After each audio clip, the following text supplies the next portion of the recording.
आऊज़ुबिल्लाहिमिनश्शैतानिर्रजीम बिस्मिल्लाहिर्रहमानिर्रहीम। अस्सलामु अलैकुम या अली मदद। मोमिनीन व मोमिनात की खिदमत में इसमें आज़म का आज एक बेइंतहा मुजर्रिब और जलाली तरीन वजीफ़ा अमल लेकर आए हैं। इसमें आज़म के इस मुजर्रिब तरीन वजीफ़े अमल को मोमिनीन ने खुसूसी तौर पर 17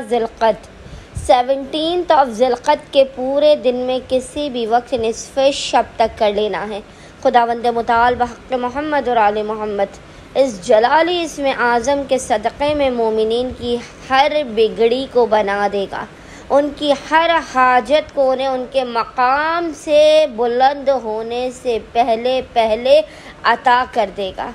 खुदावंद मुताल आपके हर बंद दरवाज़े को खोल देगा। खुसूसी तौर पर इसको रोज़ी में बेपनाह बरकत होगी और आपकी हर परेशानी, मुसीबत और बला आपसे दूर हो जाएगी। बस मोमिनीन ने करना यह है कि आज यानी 17 ज़िलक़द के पूरे दिन में किसी भी वक्त निस्फ़े शब तक जब भी आपको फ़ुर्सत के लम्हात मिले आपने बावुज़ू होना है और बावुज़ू होने के बाद आपने किबला रुख बैठ कर मोहम्मद और आले मोहम्मद पर अव्वल व आखिर 3 मरतबा 3 टाइम्स दुरूद भेजने के दरमियान में एक तस्बीह 100 टाइम्स 100 मरतबा इस जलाली ज़िक्र की तिलावत करनी है।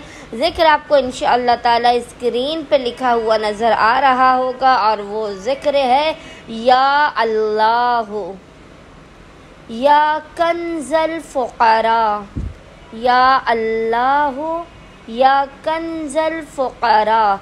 और खुदावंद मुताल को मोहम्मद और आले मोहम्मद के हक़ का वास्ता देकर अपनी हाजात को तलब करना है, मुश्किलात के ख़ात्मे, रिज़्क़ में बरकत की दुआ करनी है। इंशाअल्लाह ताला खुदावंद मुताल अपने वसी और इस ख़ज़ानों से मोमिनीन को बेपनाह नवाज़ देगा। अल्लाहुम्मा सल्लि अला मुहम्मद व आले मोहम्मद व अज्जिल फ़राजहुम अजमाइन।